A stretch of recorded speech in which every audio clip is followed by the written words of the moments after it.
Lord gave this message to Jonah, son of Amittai. Get up and go to the great city of Nineveh. Announce my judgment against it, because I have seen how wicked its people are. But Jonah got up and went in the opposite direction to get away from the Lord. He went down to the port of Joppa, where he found a ship leaving for Tarshish.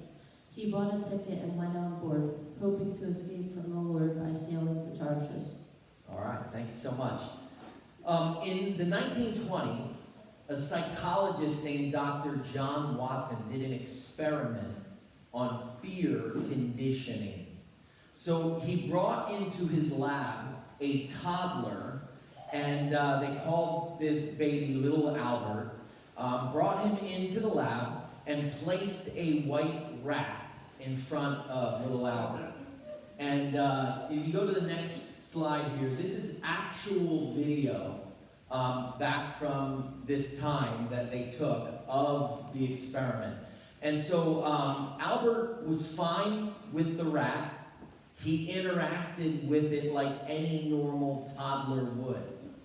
But as soon as he reached out for the rat, Dr. Watson triggered a loud noise behind Albert to induce fear, or fear response that made little Albert cry, right? And so he continued to do that. So every time little Albert reached for that rat, they did the same thing. They made a big noise behind him. And after repeating that a bunch of times, they removed the loud noise and just set the rat in front of Albert, and he started crying just because of the rat being there. He tried to crawl away. So, of course, this was a terrible experiment to do on a little kid, but it taught us something about human nature. It taught us that fear is conditioned. Fear is conditioned. Do you guys know we're only born with two fears? I've told you this before. Does anybody remember what they are? Heights. Sort of. Yes, falling, right? So, like if you're holding a baby, right? They're not afraid of anything except for falling is one of them. So you take a baby and you go like that, they do the little arm flap, right? Because they're afraid of falling. What's the other thing that babies are afraid of? That's a good one. Not spiders and snakes. There you go. Parker said it. Loud noises. So they're the only two things, the only two fears that we're born with. The fear of falling and the fear of loud noises. That's why they made a loud noise behind little Albert to trigger the fear of the rat, right? So what's interesting with this experiment with little Albert is that his fear spread to a bunch of other furry things that he apparently associated with the rat. So he not only became afraid of the rat when it was put in front of him, even if there was no noise, he became afraid of a rabbit, a dog, a fur coat, and even a Santa Claus mask. Guys, this is the, yeah, probably, poor little Albert. This is the story of our lives. Little by little, we allow fear to grow in our lives until it has taken control of so many different facets of our lives. But here's the interesting statistic that we should really commit to memory. It's on the screen here. Research has revealed that about 92% of our fears never come to pass. 92%. That is the vast majority of the things that we're afraid of in life. Never happen. And what they say is that the other 8% that do come to pass are usually not nearly as bad as what we had envisioned. That's crazy, guys, right? We are freaking out about all kinds of things that will never happen. Trent? Do you think maybe they don't have to let people avoid situations? Sometimes maybe it's because they avoid it. Maybe like if you're afraid of heights, you don't go skydiving, right? But you might have to climb the ladder to put the star on top of your Christmas tree, right? So you can't avoid everything that you're afraid of. We have to embrace some things that we're afraid of. Is that just in America or is that in all other countries? Yeah, I think it's worldwide. It's human nature. They might be afraid of different things in other cultures, but the point of it is that fear is learned, and most of our fears don't ever happen. So I have a question for you to answer at your table. The question is, what are some examples of common irrational fears? I want you to think deeper than like spiders and snakes, right? So what are some other common irrational fears? The 92% that will probably never happen, but we freak out about. So go ahead and share at your table your thoughts. So in chapter 1, chapter 1 doesn't actually tell us why Jonah was running away. Now we find out one of the reasons later on of why Jonah was running away. We find out later on that he was afraid that God would be merciful to the Ninevites, and he didn't want God to be merciful to them. He wanted the Ninevites dead. Why would he want them dead? They were what? Enemies at one time. They were enemies. Yep. They were evil people too. Evil people. Now the text doesn't actually tell us, but there are some clues as to why.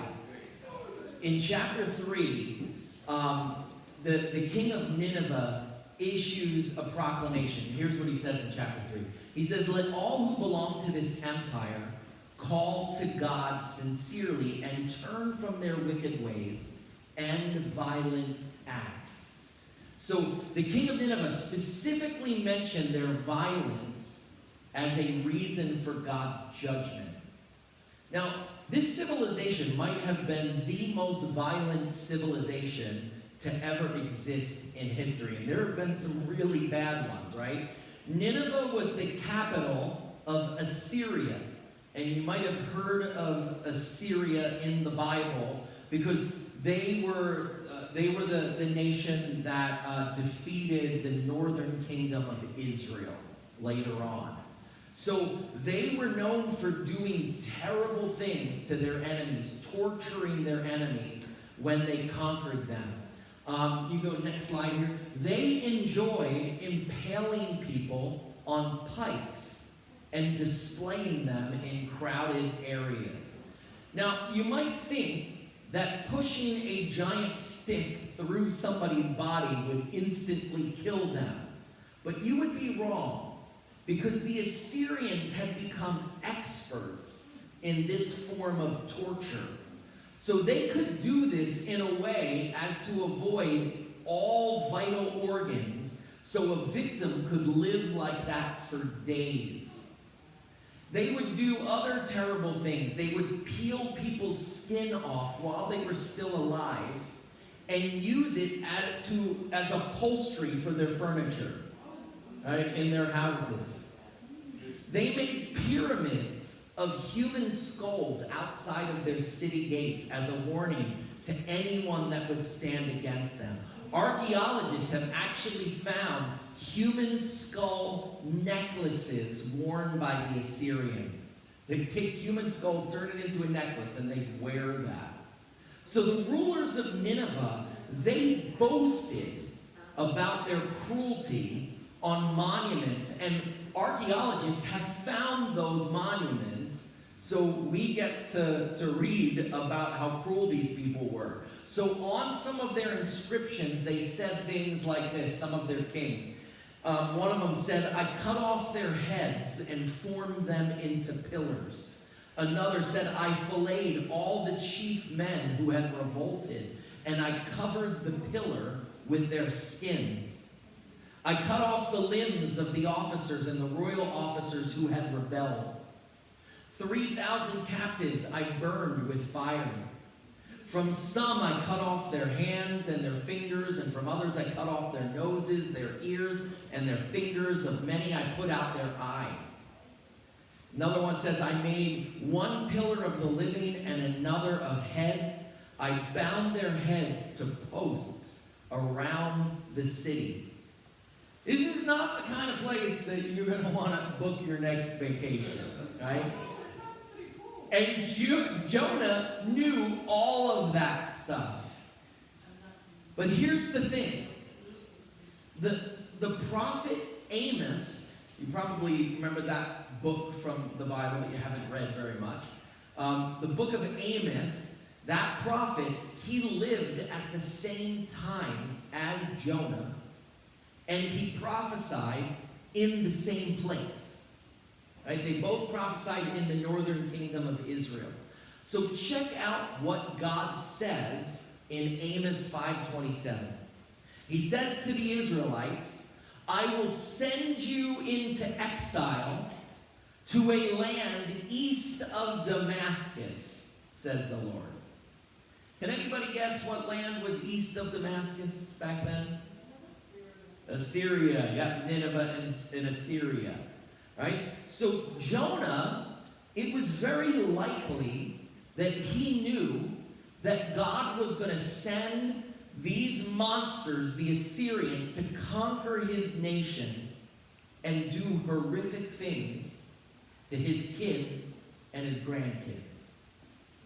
Can you understand why Jonah didn't want to go? Right? He probably wanted God to destroy them because they were so bad.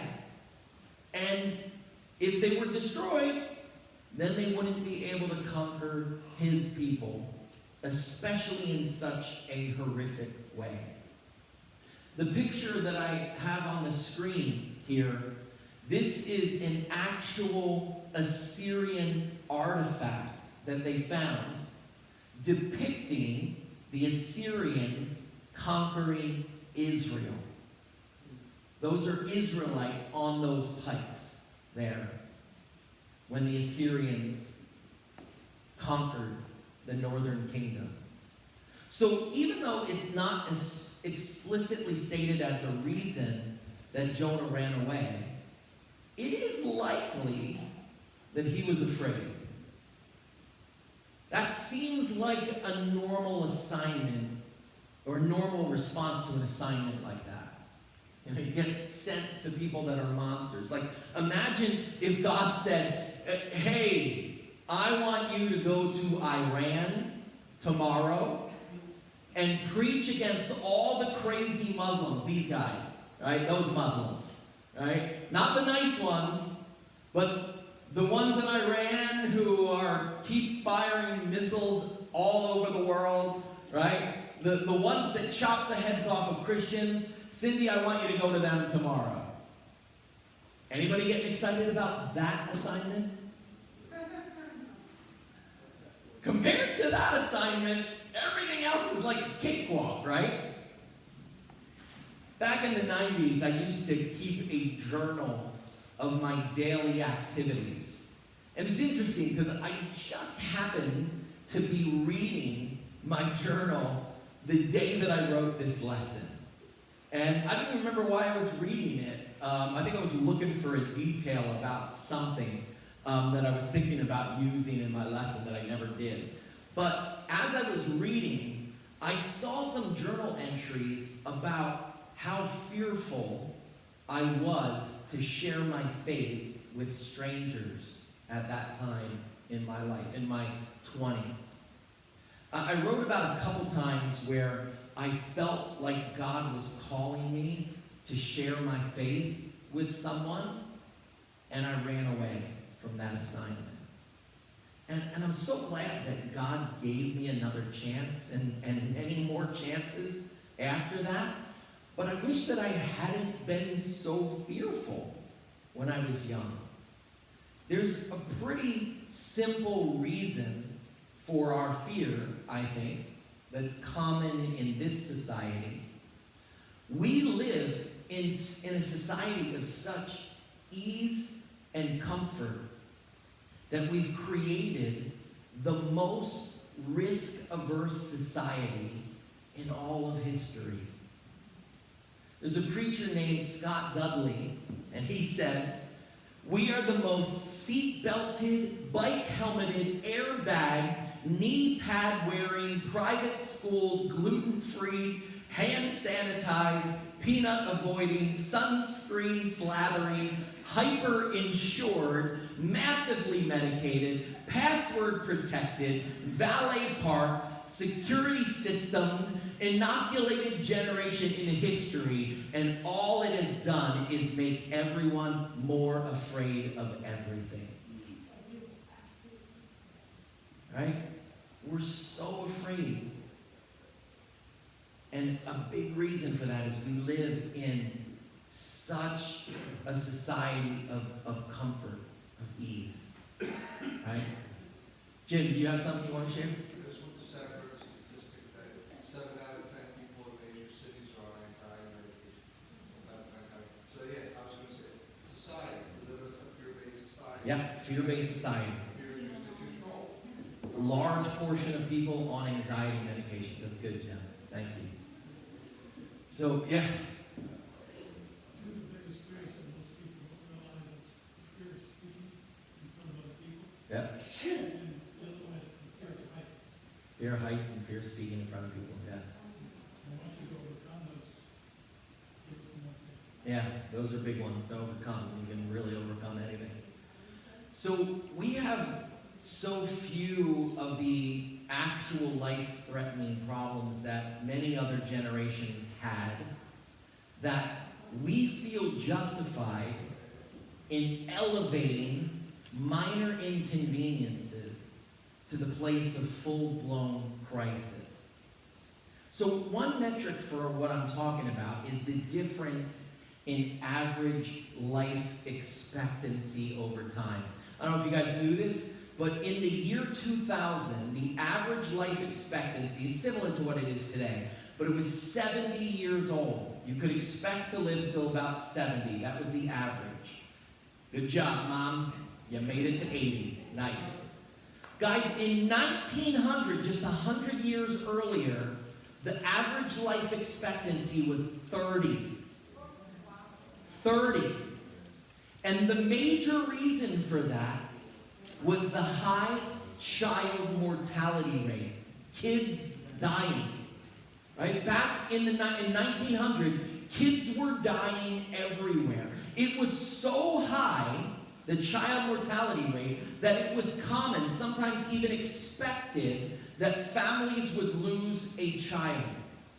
Can you guys imagine if 1/3 of everyone you know had a child that died between birth and 5 years old? That's what was going on in 1900 and for most of the rest of history. That would be awful, right? That is a reality for most of history, but not in our day. Can you imagine struggling every day just to figure out how to get food on the table? That's what most people did all throughout history. The only thing that we struggle with when it comes to food is self-control, right? This is amazing. According to researchers at Harvard Medical School, 1/3 of our homeless population is considered obese. So let me say this again, because I think this is important. We have so few of the actual life-threatening problems that other generations had that we feel justified in elevating minor inconveniences to the place of full-blown crisis. So many of us take a problem that should be like a 1 or a 2 and we turn it into a 10. Why are we always freaking out about issues that will probably never happen? We do this when it comes to people, too. Problems with one another, right? When we're annoyed by somebody else and we take like a problem that you're like telling your story to your buddy and your buddy's like, really? Like, that sounds like a 2 to me, and it's like a 10 to you. Listen to this proverb. Proverb 19:11. It says this. People with good sense are slow to anger, and it is to their glory to overlook an offense. Can I just make a suggestion here tonight? Some of us need to make that our life first. Right? We should have some people volunteering. Yep, that's going to be my new life first day. Let me read it again to you. People with good sense are slow to anger, and it is their glory to overlook an offense. If we had family members getting impaled on pikes with grandma turned into furniture, do you think that we would be freaking out about somebody's Facebook post? No, right? Do you think we'd be freaking out when somebody looks at us weird? Do you think we'd be freaking out if somebody says something we're like, I think that they meant this? Right? Here's my question for you. How can we depose the little drama queen inside ourselves? How do we take the queen off her throne in our hearts? Go ahead and share your thoughts at your table. So, guys, often we freak out about minor inconveniences and annoyances because we're not spending enough time, talent, and treasure on God's great adventure that He's assigned to each of us, which is making disciples. I don't know if I came up with this. I'm sort of hoping that I did because it's brilliant. But if it's brilliant, I probably borrowed it from somebody else and forgot. But this is an amazing statement. When we neglect God's adventure, we create misadventure. When we neglect God's adventure, we create misadventure. In our last lesson in 2 Timothy, I was talking about our desire to experience God in tangible ways. Right? And it made me wonder about myself. I was thinking about Moses and others in the Bible who were blessed to see God. Right? Like, that's pretty amazing. Moses got to see God. He got to talk with God. And sometimes over the course of my life, it has made me wonder, why don't I get to see God? I fully believe that God does not show favoritism. In fact, in Romans 2:11, it says God does not show favoritism. God did not favor Moses over Jason or over you. So why does Moses get to have those experiences and I don't? Well, honestly, I think it is because God knows who would say yes and who would say no. For instance, God did show up at one point to all of the Israelites at Mount Sinai, and they were so afraid. What did they ask God to do? Go away. Yeah, go away. Stop talking to us, God. They asked God to speak to Moses privately, and then Moses could relay the message because they were so scared. Moses was willing to speak with God. Even though he was freaked out, he was willing to do it.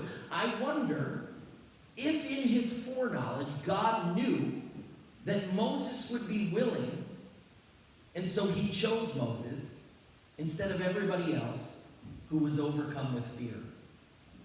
When we were in our Daniel series a couple years ago, I asked God, why don't I experience anything like Daniel did? Right?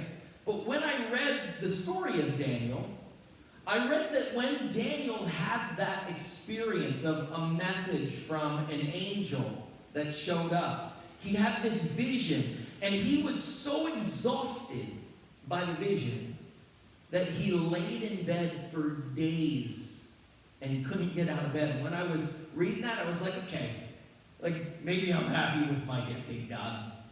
Right? I don't think I want to lay in bed exhausted for days. We all sort of believe that we would do anything that we were asked to do by God. But would we really? Would I lay on my side for a year like God asked Ezekiel to do?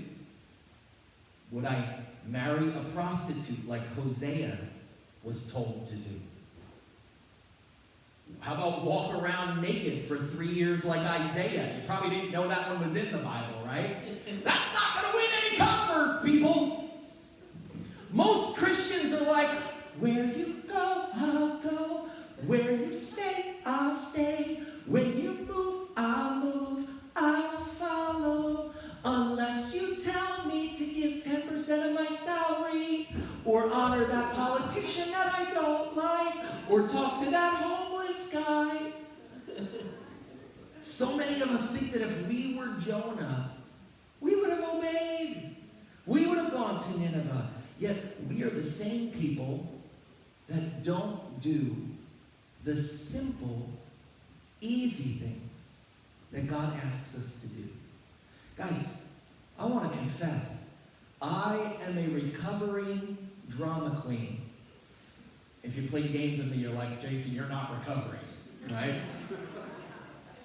But when God told me to move in the direction of planting this church, some of you know this story, I said no. Really. I knew that God wanted me to do something like this, and I said no, and multiple times I ran away. I was terrified, mostly that I wouldn't be able to provide for my family. At that time, I had 5 young kids, all 10 years old and under, and a wife with no income, right? I've seen guys do this before, but they all had wives hauling in big bucks, right? It was crazy to even consider. And I ran away from God. I am the prodigal prophet. But guys, what I want you to know is that God doesn't often take no for an answer.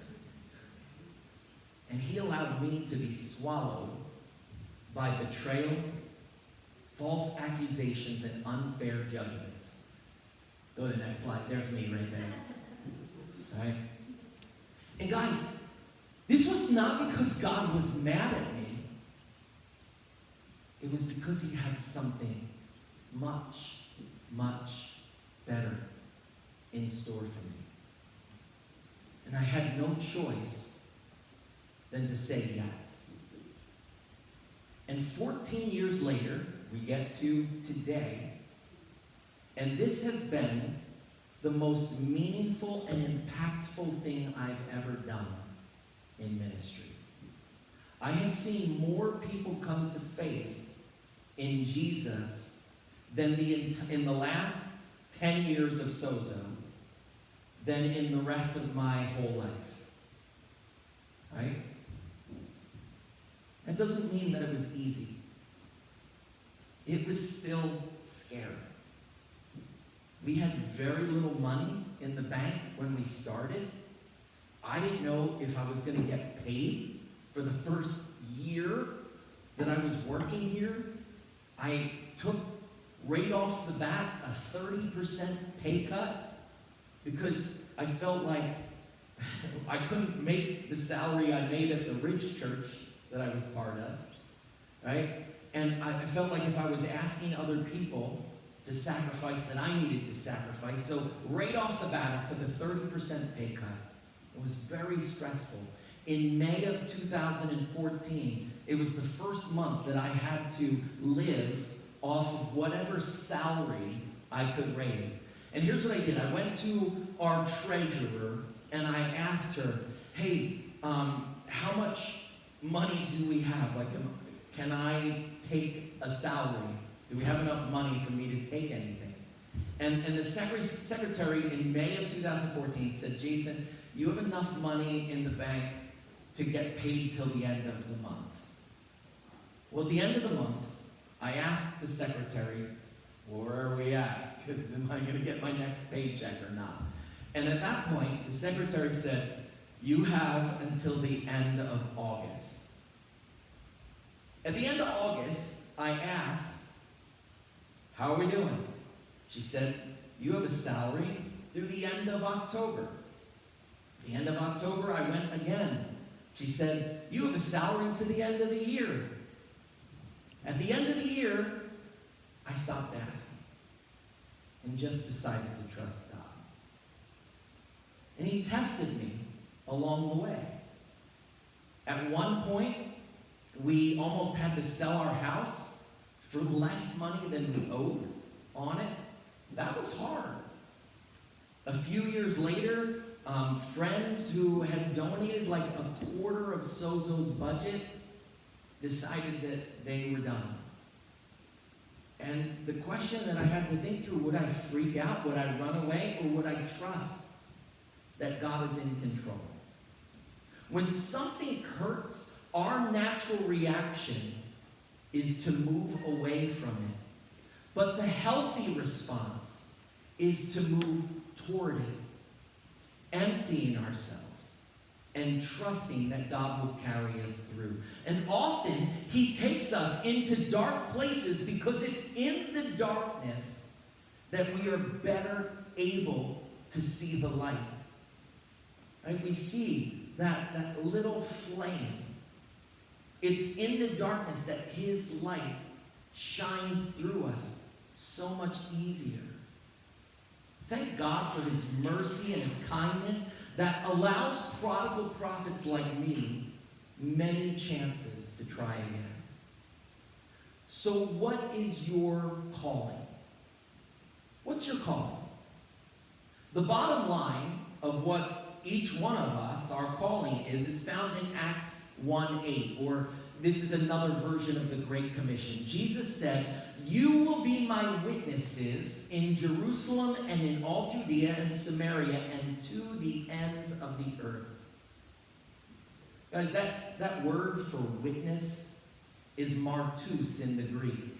In English, that word is martyr. God has called you to martyr or to kill that little drama queen inside and to embrace his adventure, to be a gospel witness. So here's my action step for you. I want you to think about, where is it that you need to trust God? What has he already put on your heart to do that you've been running away from? Is it saying something kind to your friend who's an annoying social media troll? Is it tithing? Is it donating to the air conditioning fundraiser? Is it simply blessing others by bringing a dinner item to share to our service? Is it inviting a friend to a sozo service or a huddle group? Is it starting a new missional community? Is it sharing the gospel with a coworker? Where have you been running from God's great adventure? What I want you to do before you leave today, I want you to tell somebody your answer to that. Somebody at your table, just tell them your answer. And I want you to decide on one baby step that you can take toward your Nineveh. Right? We have these great, grand goals, right? You know, we have these motivations that are great. God, I'm going to do something great for you, right? But it is not good intentions that determine your destination. What determines your destination is your direction. So all I'm asking you to do is take one small step in the direction that you want to end up. So where is it? What is it that God's calling you to do? And what is that one little tiny step that you can take this week to move in that direction? All right, I have a question for you at your table. The question is, how do we discern the difference between a difficult assignment from God and something that may not actually be from him. How do we know? How do we know if it is from God or not from God? Go ahead and share your thoughts at your table.